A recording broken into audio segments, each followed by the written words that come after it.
Informate en ecomedios.com. Seguinos en Twitter, @ecomedios1220.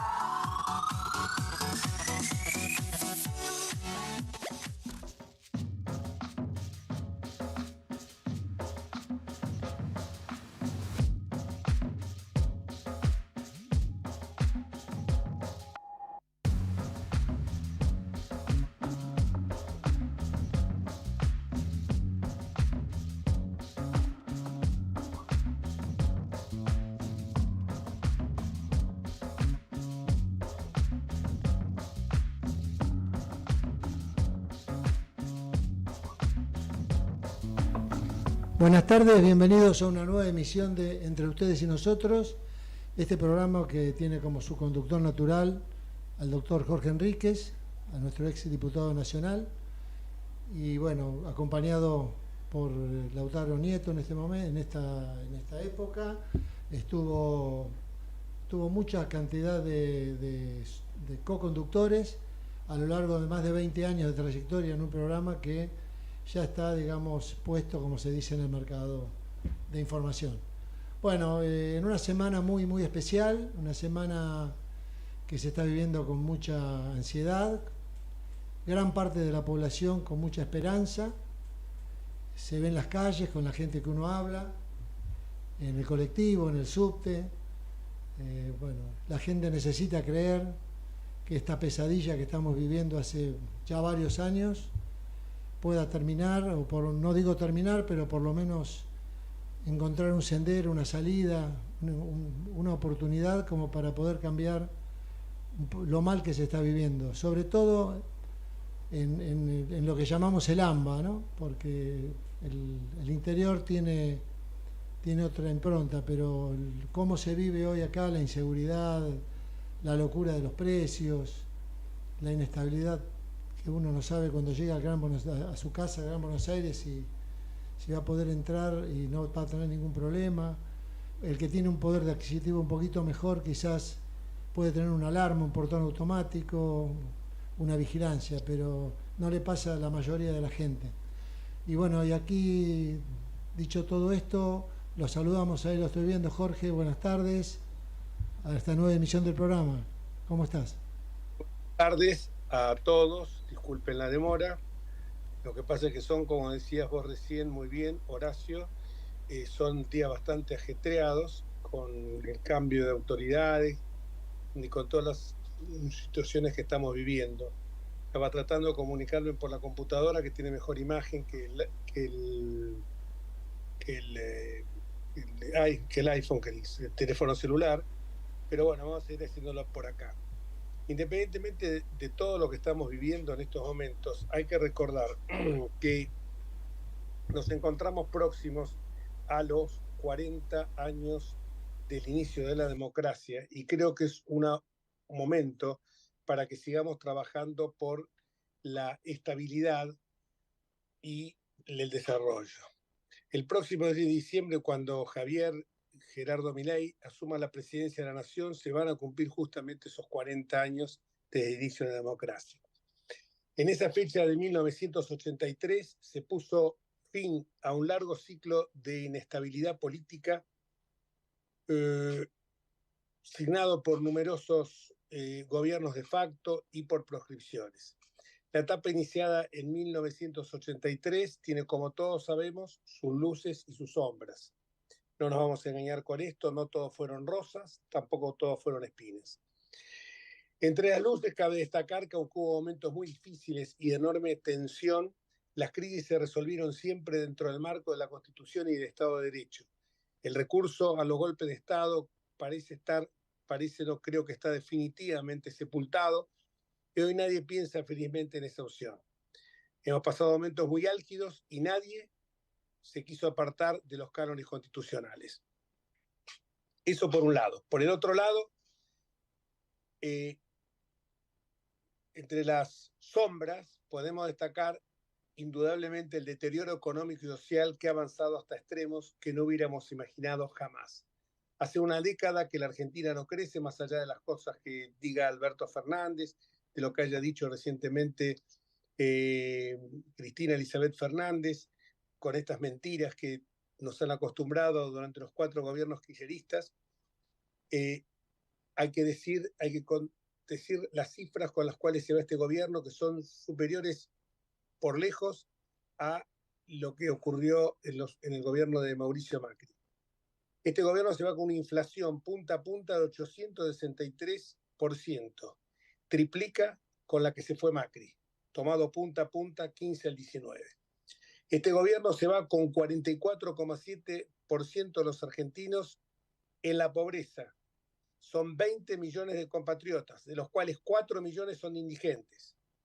El 62% de los menores de 17 años son pobres.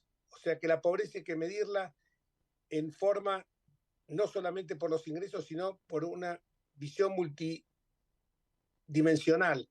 Entre otras cosas, tomando en cuenta que si esa pobreza hoy es del 44%, va a estar muy próxima a que en un lapso muy breve, si no cambiamos, no revertimos la situación, esté en el 62%. Porque si los chicos que tienen menos de 17 años están en esa línea de pobreza, van a crecer en ese marco, van a crecer en el marco de 3 generaciones que no saben lo que es el trabajo. Pero estos no son los números tenemos números mucho más agraviantes. 4 millones nuevos de pobres se generaron en el gobierno de Alberto Fernández, Cristina Elizabeth Fernández, que no se haga la tonta, porque integró este gobierno, y Sergio Tomás Massa.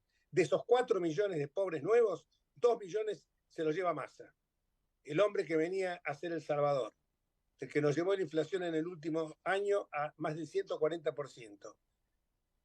Cuando se fue Macri había 30 millones de pobres. Hoy la cifra supera largamente los 40 millones. Otros datos que son todavía más, que hablan justamente de estas sombras de la etapa inicial de 1983, estamos que el 73% de los alumnos de 15 años no logra el nivel básico, ni en matemáticas ni en lenguas. Esto lo dicen claramente las pruebas PISA. Acá esto es una cosa indubitada. 73% de los chicos de 15 años, lo repito, no conocen, no logra el nivel básico en aritmética ni en lengua. Y podemos seguir con estas cifras que realmente son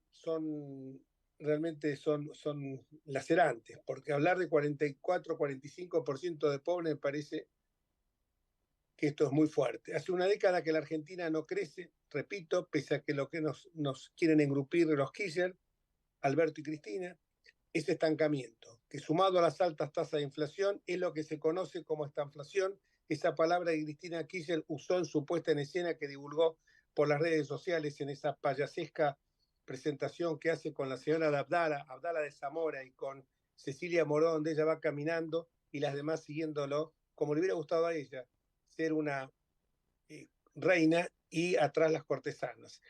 Fue ese TikTok realmente que circuló por las redes sociales, fue la vergüenza más grande, o una de las vergüenzas más grandes del gobierno de Cristina, sin contar la que la señora condenada, la delincuente, cometió cualquier cantidad de delitos por los cuales en algunos casos ya está purgando, lo va a empezar a purgar con sentencias que espero que pronto queden firmes.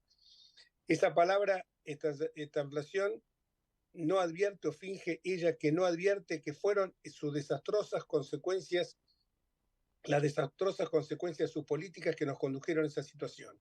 El efecto de tantos años de desacierto no fue solo económico y social, sino que también fue político.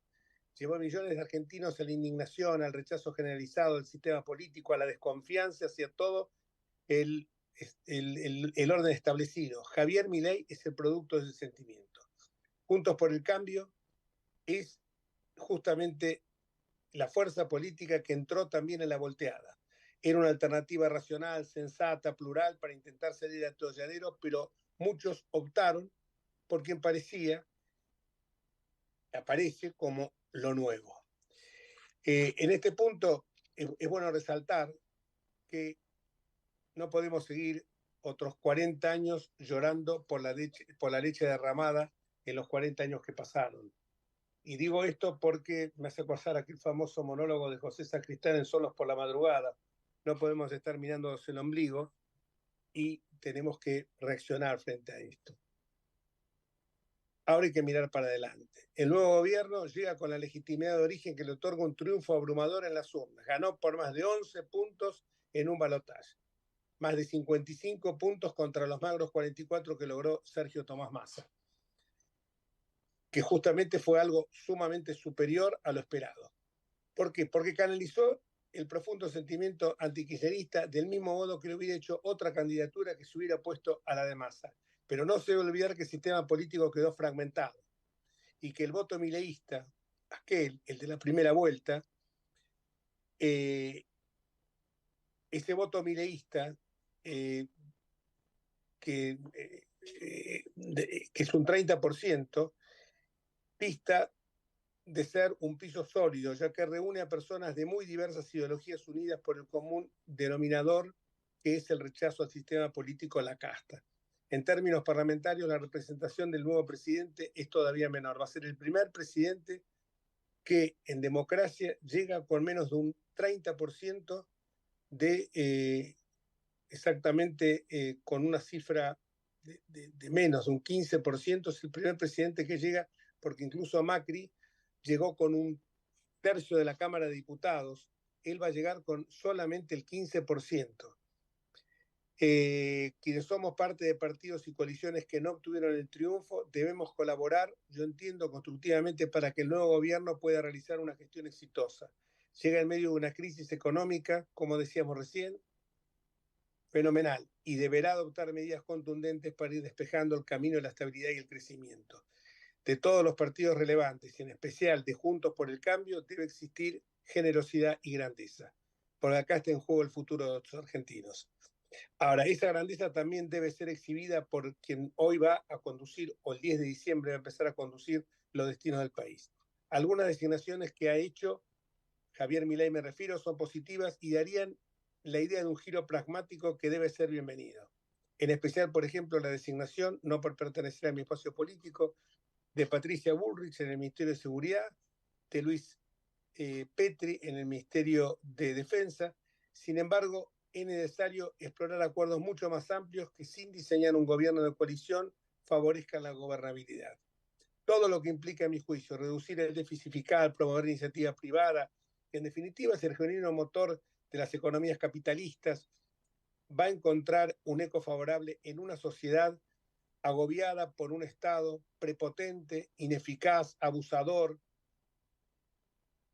elefantiásico, que ha demostrado ser absolutamente inoperante. Pero eso es necesario siempre hacerlo en el marco de la Constitución Nacional, sin apelar a constantes ejercicios de facultades legislativas del Poder Ejecutivo, como lo ha venido realizando en otras épocas los distintos gobiernos, por caso el gobierno de los Kirchner, por caso el gobierno de Carlos Saúl Menem.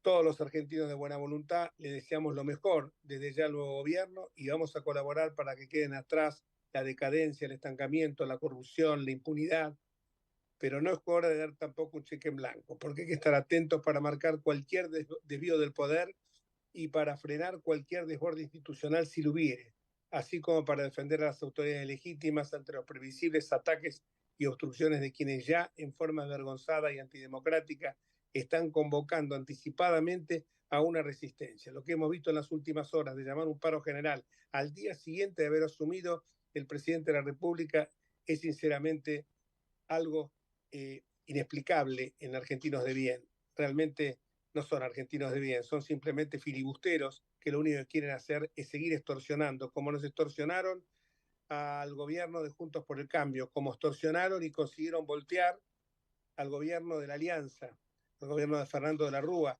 como lo hicieron también en su hora con Raúl Ricardo Alfonsín. Cuando el peronismo, en cualquiera de sus facetas, no gobierna, evidentemente se transforma en una oposición cerril, en una oposición feroz, porque ellos quieren seguir conservando sus privilegios. A lo mejor es demasiado amplio hablar del peronismo. Yo lo circunscribiría quizás porque hay un peronismo realmente módico, por cierto, pero un peronismo que ve las cosas de otra manera, que no tiene la desesperación o la angurria por el poder y la caja. Peronismo por ahí de los Piqueto, el peronismo por ahí de Toma, el peronismo de algunos dirigentes políticos que realmente yo confío en que lo hacen por patriotismo. Pero hay muchos que no, y esos fueron los que fueron lentamente infectando todas las capas dentro del peronismo hasta llegar a esa situación de postración que nos sumió a la Argentina. Yo creo que acá es muy importante que la oposición sea constructiva, vuelvo a repetir, no a lo mejor un cogobierno, porque yo creo que acá tiene que ser, para que no pueda volver el kirchnerismo, tiene que haber una alternancia, porque si a la gente nosotros no le demostramos que hay dos fuerzas políticas que puedan alternar en el gobierno, pero mantener el rumbo del respeto a las libertades individuales, al libre comercio, a la competitividad económica, la cohesión social, respetar la calidad institucional, realmente integrarse al mundo, con sus diferencias, a lo mejor un poco más a la izquierda, por repetir las históricas categorías geométricas en que se enmarca la política, a lo mejor un poco a la derecha, pero realmente hacerlo con un rumbo firme, sin bandazos, sin de golpe y por supuesto tampoco sin que sea la última vez que hablemos en la Argentina de tierra arrasada del gobierno anterior. Miren, yo estuve hace pocos días en la República Oriental del Uruguay, concretamente creo que fue la semana pasada, anterior me parece que cuando estuve allí, lo que pude apreciar realmente es en un discurso que pronunció un joven titular del Centro de Estudios para el Desarrollo, fue puntualizar cada uno de los gobiernos, desde el de Julio María Sanguinetti, que estaba presente en el acto, hasta el actual de Luis Lacalle Pou, cada una de las mejoras, cada una de las cuestiones positivas que introdujeron con distintos matices en su gobierno. Pero nadie hablaba de arrasar con todo lo que se hizo antes. Creo que acá estamos dando un giro copernicano, creo que acá hay que sí poner patas para arriba a todo el país, pero que visualizando que no vamos a volver más a estos tipos de desviacionismos, a estos tipos de cuestiones que conculcaban el Estado de Derecho, las libertades individuales, la propiedad privada, la libertad de expresión. Lo que estamos viendo ahora, lo que están haciendo con el dibujante Nick, es realmente una iniquidad absoluta. Están instaurando nuevamente el delito de opinión por un dibujo, por un comentario que hizo Nick o por un retweet que hizo Nick a un X o tweet, tuit o X, como se llama ahora, de un dibujante Kabak. Realmente uno cuando ve eso dice, estamos volviendo a los tiempos anteriores al 83, estamos cumpliendo 40 años de democracia. Hoy hay un permiso para las ideas liberales, salimos de fórmulas encorsetadas, el trabajo debe ser el eje rector, la gente votó el fin del asistencialismo, votó en definitiva lo que el canciller, aquel famoso Willy Brandt, señalaba: tanto mercado como sea posible, tanto Estado como sea necesario. Correcto, excelente. Jorge, te interrumpo. Tenemos en línea, hablábamos yo al principio, estoy atacado con el tema de los precios, creo que le pasa a la gran mayoría de la gente. Los porcentajes que dan no revelan para nada, por lo menos lo que es la canasta que uno vive todos los días. Y para eso, si querés, podemos consultarla. Tenemos en línea a Sandra González, presidenta de ADECUA, que está más empapada en esto y a ver qué expectativa tiene respecto de lo que puede venir. Sandra, te saluda el doctor Jorge Enríquez. Hola, ¿qué tal? Buenas tardes, ¿cómo les va? Muy bien, Sandra, bien, ¿cómo bien. andas vos? Acá estamos con Horacio bien, Fernández. Bien. Y quien bien, habla, bien, también. Dispuesto a escucharte con todos estos temas que vemos que no se compadece lo que nos marcan las estadísticas oficiales con lo que nos dice la cachetada que nos da la góndola del supermercado, ¿no? No, desde ya que sí, la realidad es que obviamente que venimos de un año golpeadísimos y después de las elecciones les puedo garantizar que los aumentos de precios han sido en algunos casos mayores al 50% en lo que es canasta básica de alimentos y gran preocupación en los medicamentos, pero no solamente el aumento de todos los productos, sino también que hay falta en algunos productos. Hay lugares donde no se consiguen las cosas. La gente realmente está en una situación bastante complicada. Yo creo que se va a tener que trabajar muy seriamente en todo, ¿no? En lo que es la defensa del consumidor. Creo que tendremos que refundarla un poquito, la defensa de los consumidores y de los usuarios, dado que hoy el consumidor y el usuario está muy golpeado, realmente está muy golpeado, con mucha deuda, hay una deuda de la gente con tarjetas de crédito muy grande. Lo notamos incluso cuando uno va a los supermercados, se da cuenta que la gente está comprando en 3 cuotas los alimentos, y desde el punto de vista que si no se pagan el total de la tarjeta de crédito, todos sabemos que hay unos intereses bastante altos, ¿no? Así que va a haber que tener mucha responsabilidad, va a haber que ser sumamente serios, porque acá hay una herencia que están dejando que realmente es terrible, es terrible. ¿En qué rubro vos dirías, si pondrías el acento, por supuesto desde ya los alimentos, pero en qué rubro notás que ha sido más descomunal el aumento de la escalada en los últimos 2 meses, con el tema del famoso Plan Platita y otras cuestiones que se vieron muy claras, ¿no? Bueno, en canasta básica de alimentos, en medicamentos, para que se den una idea, la gente está tomando, si tiene que tomar un medicamento diario, lo está tomando cada 2 días, un medicamento crónico, y no es un dato menor, ¿no? Hablo de una persona que tiene hipertensión, de una persona que tiene problemas de tiroides, de una persona que tiene problemas de corazón. Fundamentalmente en esos, bueno, ni que hablar en tema alquileres, ¿no? No es un dato menor. El tema alquileres, hoy una pareja que alquila y le toca la renovación del alquiler está por encima del 120%, pero tiene que pagar alquiler, tiene que pagar servicios, tiene que pagar expensas, tiene que pagar todo lo que tiene que pagar, y realmente hoy se está destinando en una pareja casi un sueldo para pagar un alquiler. Casi un sueldo, cuando Sí, sí. debería ser lo normal, lo lógico, tendría que ser del sueldo de una persona, ponerle un 30% destinado a vivienda, del sueldo de una persona, no de dos, como vos estás diciendo. Pero Claro. en algunos casos se está destinando.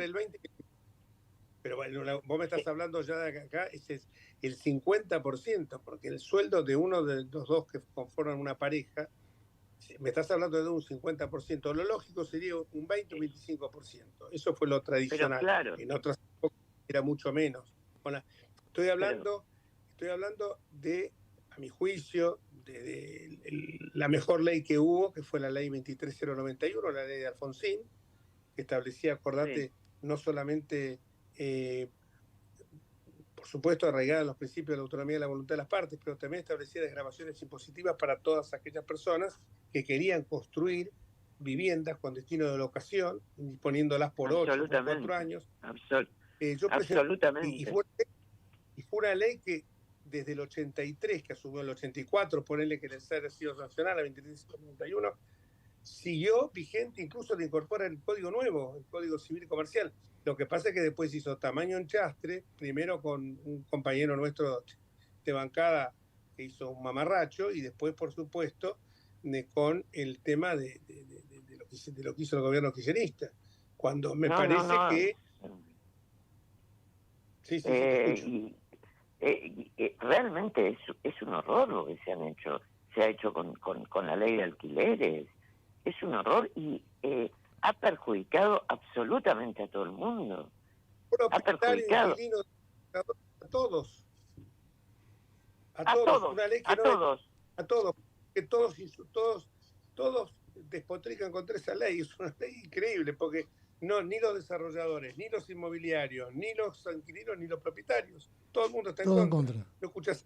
Exactamente.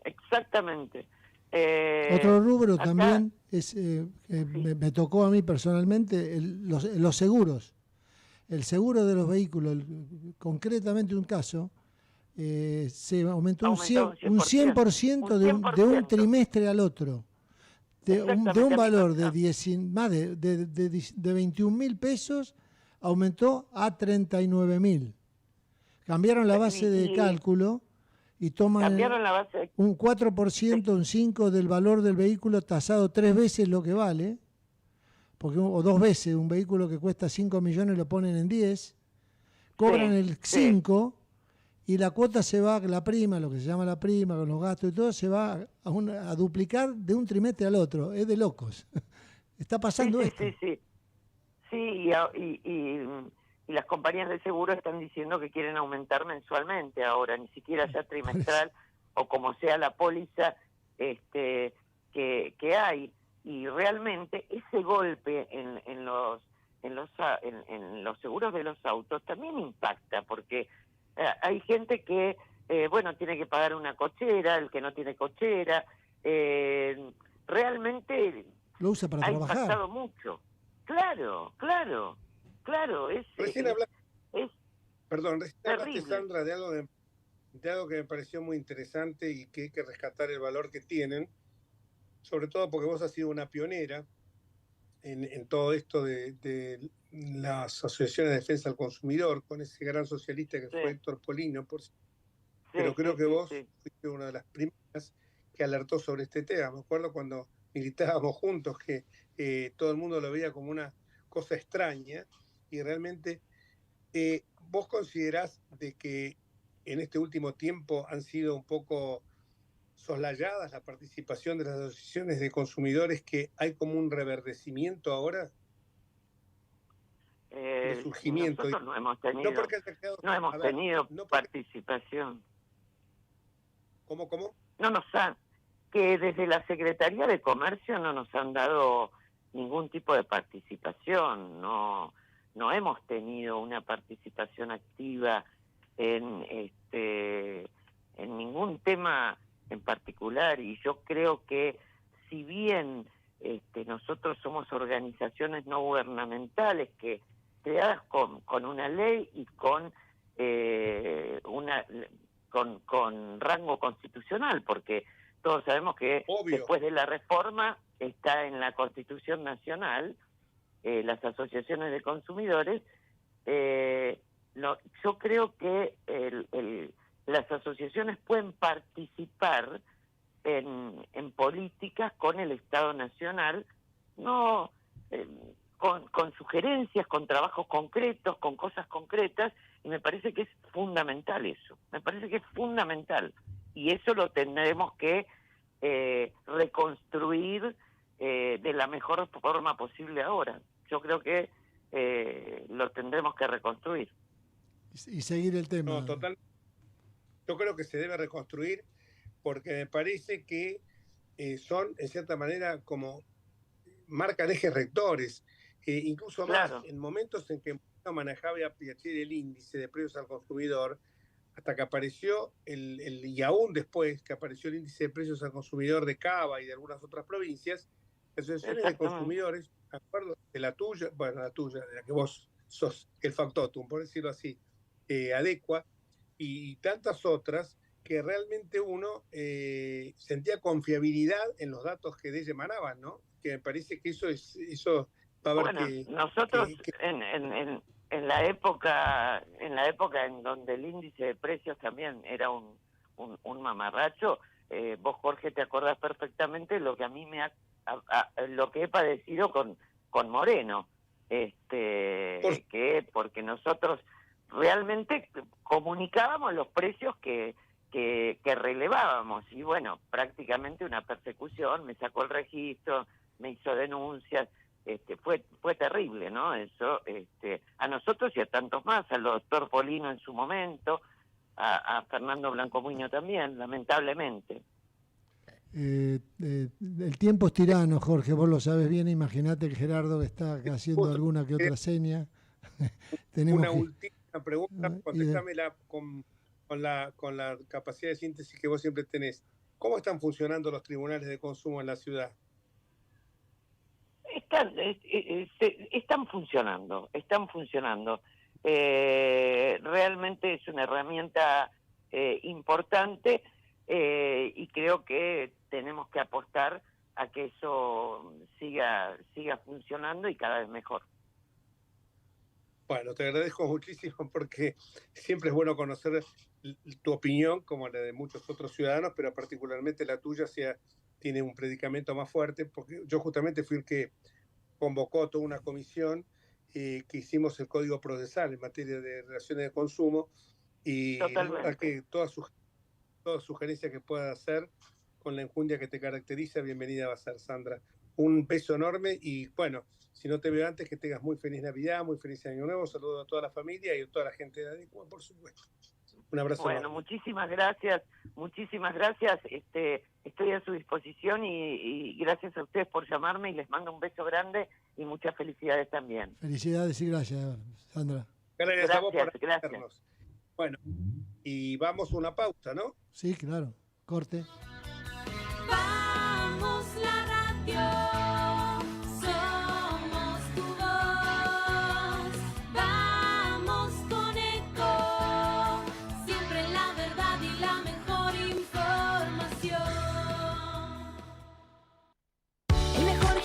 Te espera, elegí las clases que quieras. En Unfit vamos a cuidarte. En Unfit venís a encontrarte. ¿Cómo prevenir dengue, zika y chikungunya? Sin criaderos no hay dengue. Limpia tu patio de objetos que acumulen agua. Elimina agua estancada de recipientes.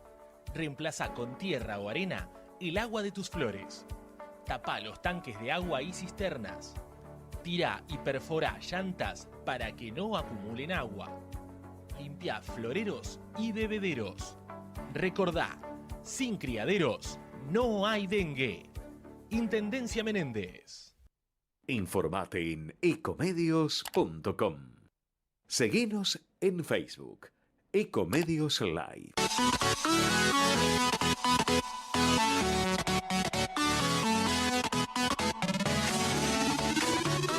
Escribanos en tu ciudad. Nuestro consejo es prevenir problemas. Colegio de Escribanos de la Ciudad de Buenos Aires. Consejo Federal del Notariado Argentino. El Colegio Profesional Inmobiliario auspicia este programa. Colegio Profesional Inmobiliario, cada vez más profesionales. ¿Conocéis los planes de salud de Andar, la obra social de los viajantes vendedores? Planes para empleados en relación de dependencia, monotributistas y particulares. Solicita un asesor comercial al 0810-345-0184.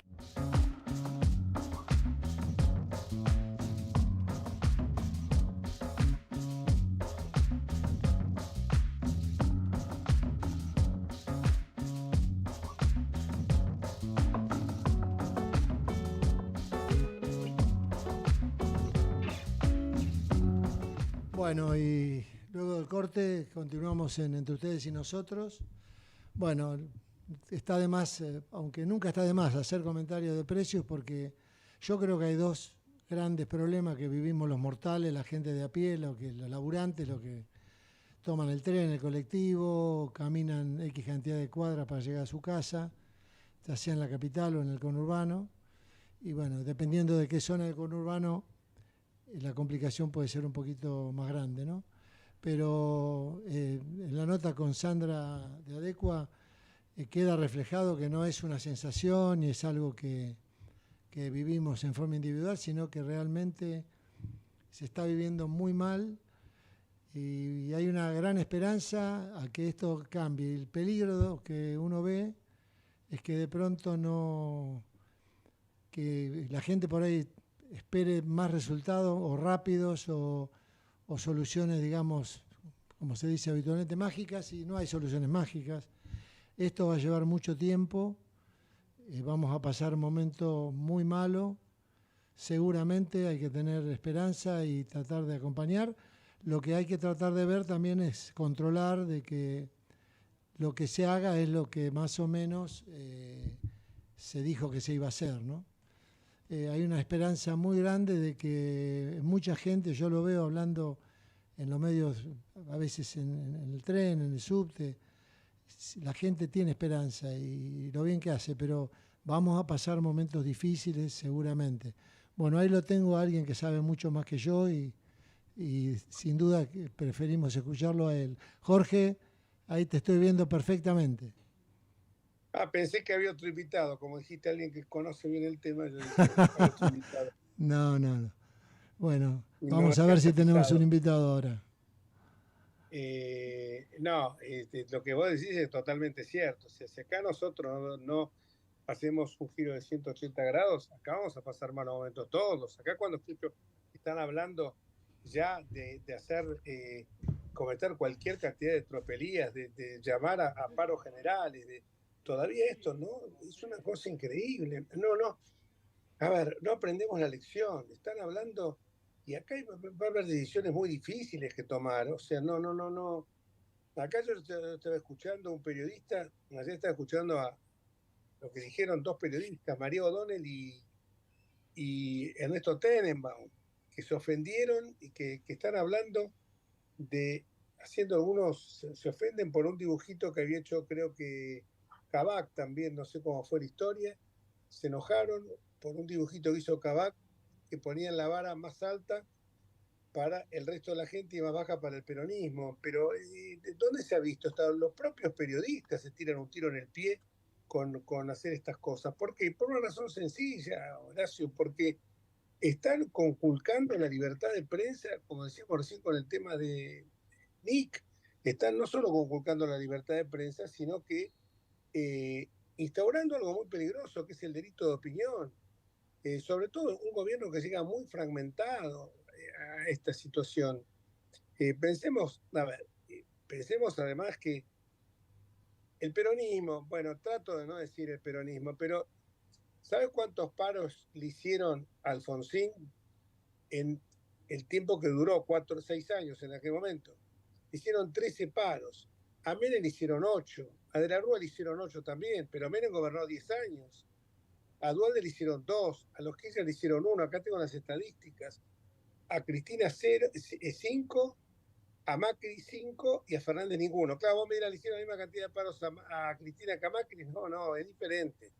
Porque si vamos a hacer los promedios de paros, el que se lleva por años de gobierno, el que se lleva todo el podio, es primero De la Rúa, que le hicieron 4 por año, después a Raúl de Alfonsín 2,2 por año, pues fíjate, después 1,3 por año a Macri, y después 1 a Duhalde, 0,8 a Menem, y al kirchnerismo 0,6 a Cristina, y a Néstor 0,3, y a Fernández 0. Eso que te está diciendo a las claras. Primero, que los gobiernos que no son peronistas le vamos a dar con todo, le vamos a tirar con todo, con paros generales en forma permanente. Sabemos el deterioro que produce en un gobierno un paro general. Bueno, primero eso, pero acá no termina la historia. La historia termina con que cuando se trata de gobiernos que a lo mejor pudieron haber tenido un poco más de brillo dentro del peronismo, como por ejemplo dentro de todo el de Duhalde o el de Menem, ahí cuando no se pacta con el sindicalismo es una estructura totalmente anquilosada, tipos que no se han ayornado, tipos que prefieren tener una quintita chica porque hay 8 millones de trabajadores informales en Argentina y a ellos no les interesa que se incorporen al mercado formal, aún sabiendo que pueden pertenecer a las organizaciones sindicales de ellos. ¿Por qué? Por una razón sencilla, porque ellos quieren tener una clientela cautiva. Ellos saben que el padrón lo manejan como se les da la gana y entonces pueden seguir lucrando con las obras sociales. Estoy hablando de Lingeri, del señor del señor Moyano, por supuesto, a la cabeza, de Cavalieri, los he conocido, pero hace 70 años, hace 30, 40 años que están todos promedio. Entonces la crítica que ayer lanzó Mauricio Macri contra la hipocresía de ver a la CGT, a una CGT que pertenece al Partido Justicialista y a los piqueteros haciendo una alianza, que durante todo este tiempo no hicieron una sola queja, revela que están peleando por sus negocios. No le hicieron una sola queja a este gobierno que ha sido catastrófico, con las cifras que he dado al principio, lo de los 4 millones de pobres más, lo de los 17 niños, 2 de cada 3 chicos menores de 17 años en la línea de pobreza. Bueno, todo eso que hemos dicho, bueno, no se le hizo ningún paro a esa gente. Entonces, ¿qué pasa con esto? Esa misma CGT, que es la que ahora se envalentona y patotea al nuevo gobierno, que todavía no comenzó, porque desde el primer día de que ganó el balotaje le están haciendo esto a Milei. Queda bien en claro que ellos no defienden los trabajadores, los derechos de los trabajadores, sino que ellos lo único que pelean es por sus negocios, con la mía no te metas. Y entonces, bueno, es así como nos va, Horacio. Por eso te digo, si nosotros no cambiamos y seguimos otros 40 años así, y bueno, va a pasar mucho tiempo y vamos a estar en la misma situación. Horacio.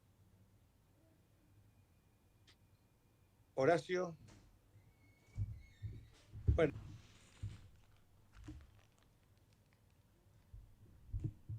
Sí, Jorge, te escucho. Bueno, se cortó en este momento, justo teníamos un problema de conexión ahí. Con las diferencias que hay, la democracia es saber convivir en la discrepancia, no hay duda de eso. Nosotros tenemos la riqueza en Juntos por el Cambio, que practicamos siempre el mismo lema, que es la unidad en la diversidad, pero si nosotros no avanzamos hacia un sistema de una desregulación de la economía, tiene un cepo moderado, de bajar los impuestos. Hoy uno está pensando una Navidad, las cosas que cuestan en Navidad. La sidra aumentó el año pasado a esto un 350%, las garrapiñadas 250%, el pan dulce 153%, dentro de todo lo que menos aumentó. Pero en torno, contando el arbolito de Navidad, sin contar regalos ni nada, el del año pasado con una inflación del 150%, los gastos para Navidad son del 300%. Claro, lo que pasa entonces, bueno. ¿Hola? Pasa eso en muchísimos rubros, lo que vos decís. Sí, pero por supuesto, el gobierno recibe una herencia fatal, a mi juicio. Yo ya estaba viendo algunos números que son, los que ya dije, son catastróficos, pero podría agregar muchos más. Podría decir, por ejemplo, que las bombas activadas, las minas que le deja Milei, son tremendas. Estamos hablando de una deuda de 415.000 millones de dólares, un déficit que es de 3 a 4 puntos del PBI, un banco central con reservas negativas 11.000 millones de dólares. O sea, la fiesta en algún momento alguien la va a tener que pagar, y lamentablemente la van a pagar los que no participamos de la fiesta, a los que no nos dieron ni un canapé ni un vaso de agua.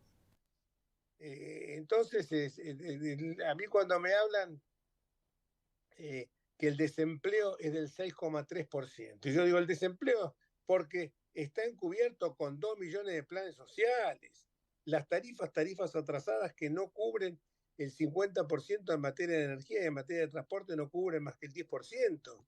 Entonces, una inflación reprimida absolutamente, porque si nosotros vamos a los valores reales y sacamos la brecha cambiaria de 160%, en los LELIQs, 24.000 millones de dólares, 12.000 millones de dólares que se gastó en la fiestita, Massa. Pero claro, es como dijo aquella vez Goyán, el nefasto ministro de Economía de Salud que tuvo la provincia de Buenos Aires en plena pandemia, y la foto de la festichola de Olivos con un poco de platita hubiera pasado desapercibida. ¿Esto qué significa? ¿Que a la gente la comprás para que la gente acepte la corrupción? ¿Que se complazca de la corrupción? Eso es lo que quiere decir este señor. Es un miserable, como son miserables toda esta gente. Yo creo que acá hay que ir a una simplificación impositiva, hay que desburocratizar el Estado, hay que reducir la estructura estatal, esto es indudable, yo no me cabe ninguna duda que al Gnocchi hay que echarlo, porque el Gnocchi es un delincuente y además porque uno me dice el costo social, pero ¿qué costo social si el tipo no labura? ¿De qué costo social me estás hablando? Si esa persona, vos le decís muy fácil, usted, la persona que es Gnocchi, uno le dice, bueno, vaya a trabajar y se le va a dar una actividad acorde a su capacidad, acorde a su preparación. ¿Para qué es lo que ocurre? Esa gente no va a trabajar, porque lo que obtiene del Estado, ese tipo que cobra el sueldo sin ir a laburar, no puede ir a laburar por una razón sencilla, porque tiene otro trabajo, en negro seguramente, como mucha de la gente que tiene planes sociales. Por eso este gobierno, cuando habla de que no va a eliminar todos los planes sociales, va a eliminar los planes sociales de aquellas personas vulnerables, de aquellos caídos, como dijo Milei, con esa expresión los llamó, que evidentemente no pueden subsistir, pero esa gente tampoco la podemos mantener en el tiempo así, porque la gente encuentra en el trabajo su dignidad. Mira, Horacio, yo me acuerdo siempre el caso de un tipo que me parece admirable, Matías Almeida. Matías Almeida, para los que no conocen, gran jugador de fútbol, jugó en River, jugó gran y lo hizo central. Gran tipo. Aparte. ¿En dónde? Un gran tipo, digo, aparte de gran jugador de fútbol. Una gran persona. Paradójicamente un día cuando dejó el fútbol, y parece que no le ha ido bien al principio en algún intento que hizo de ser director técnico, la historia la cuento así, un poco con algún desconocimiento de algunas etapas, algunas partes de la misma. Él estaba tirado en la cama, mirando el techo, no tenía ganas de trabajar, y empezó a sentir que se iba dejando estar, iba perdiendo de dignidad. ¿Sabes cuándo él se había dejado el pelo largo? Una situación de abandono. Una de las hijas, los hijos que tiene, la nena, fue al colegio un día y le dijeron, dibujá a tu padre. Lo dibujó en una cama como un león, pero no como un león porque tuviera ganas, esfuerzo, no, lo dibujó a Matías Almeida como una persona que estaba totalmente... era una persona abandonada. Eso fue lo que le produjo a Matías Almeida, lo cuenta, búsquenlo, googleenlo, lo que lo hizo a él despertarse de golpe y decir, yo no puedo seguir así, tengo que salir a buscar trabajo. Mirá vos, ahora está, creo que ahora estaba creo que estaba en un equipo de Portugal. Está dirigiendo, no sé, en el equipo europeo. Sí. En Grecia, parece. Y es exitoso, no solo porque lo hizo ascender a River, sino porque después también tuvo excelentes actuaciones en otros clubes de fútbol. Porque el tipo se dio cuenta que estaba perdiendo la dignidad, porque se había abandonado a buscar un trabajo. Como tenía a lo mejor un buen pasar económico, no recibe ningún plan social con esto, pero él mismo se dio cuenta que en el trabajo iba a encontrar su dignidad, porque además Matías Almeida tuvo una trayectoria donde pudo haber hecho seguramente pudo haber hecho algún buen dinero, buen pasar tiene él, pero que evidentemente, claro, no tenía a lo mejor la preocupación económica, pero sí tenía la preocupación, de no hacer nada, de estar ahí.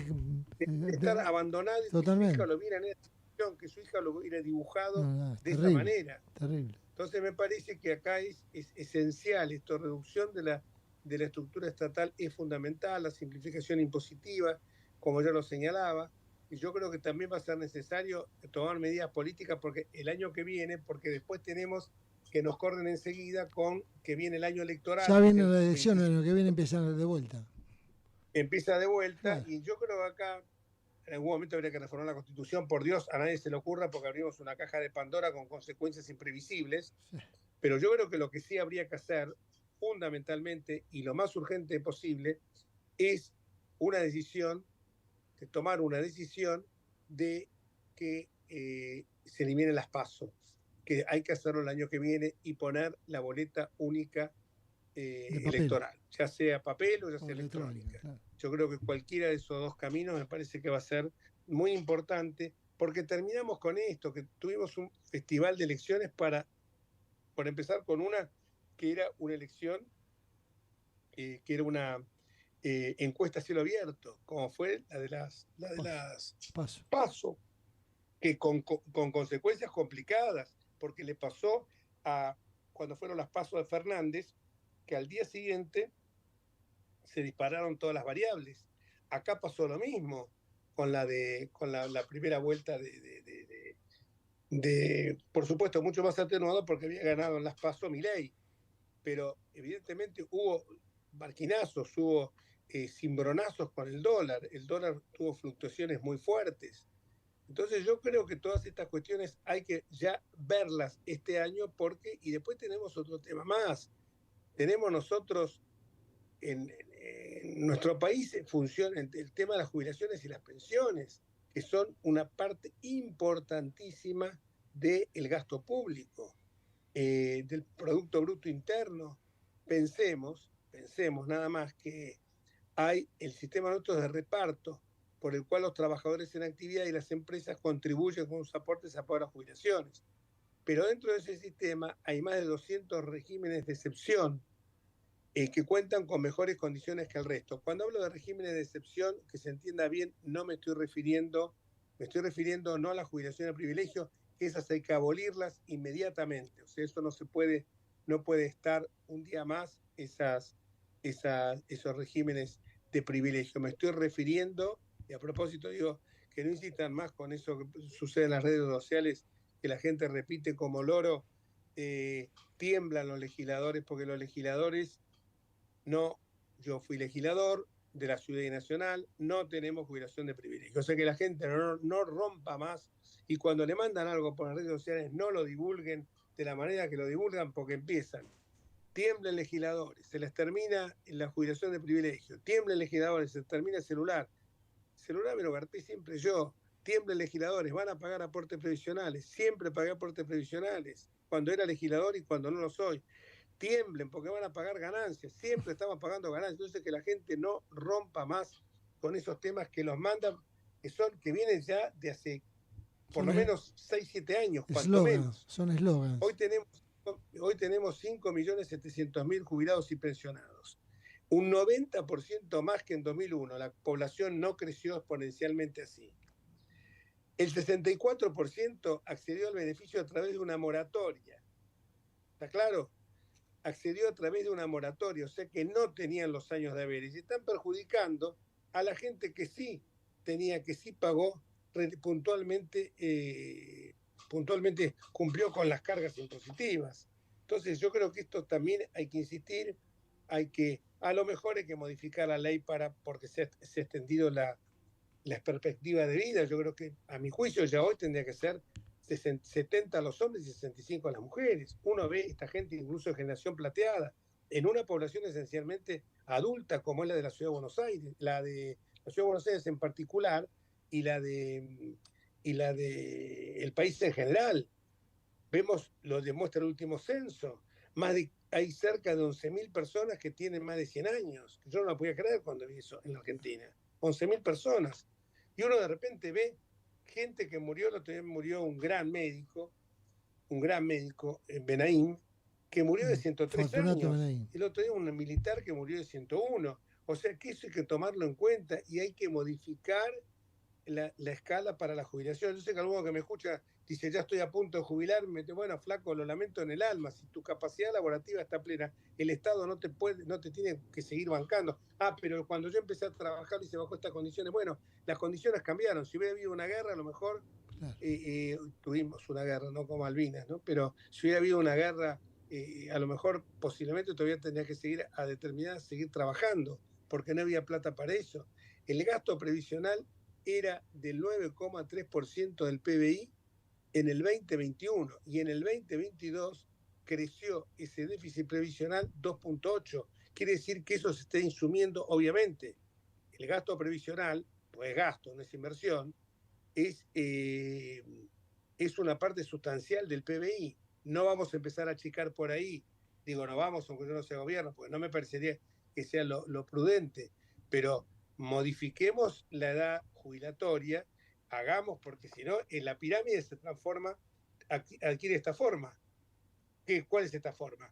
Lo normal es en cualquier sistema previsional que debe haber 3 trabajadores por cada jubilado para que el sistema se autofinancie. En la Argentina es 1,3 trabajadores por cada persona que cobra un haber. Y entonces así se va a desfinanciar siempre el sistema, porque y vamos a seguir teniendo pensiones y jubilaciones absolutamente magras. Hoy un jubilado está ganando, sin este veranito que viene ahora del plan Platita, la rémora del plan Platita está ganando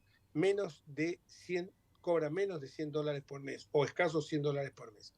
Bueno, y estoy mirando la hora. Sí, yo te iba a decir porque ya lo Gerardo, tengo. que me puede estar haciendo... Gerardo, Javier, perdón. No, Gerardo. Está bien. Gerardo, me cambiaron porque me pusieron acá abajo Javier Gonzalo Martínez. No, porque ese es el Zoom, está a nombre de él, entonces, un tema administrativo. Bueno, yo digo Gerardo y me ponen Javier, de que me cambiaron Gerardo se ríe. El operador, por favor no me lo cambien, no me lo toquen a Gerardo. No, es una institución acá, pero bueno. Es una institución. No digamos que es una leyenda porque si no se va a ofender. Bueno, Horacio, muchísimas gracias por todo, y yo, y vos, y Gerardo, nos despedimos hasta el próximo miércoles, si Dios quiere. Y digo esto, Emilio Apud pide las disculpas del caso. Bueno, hasta la próxima. Gracias.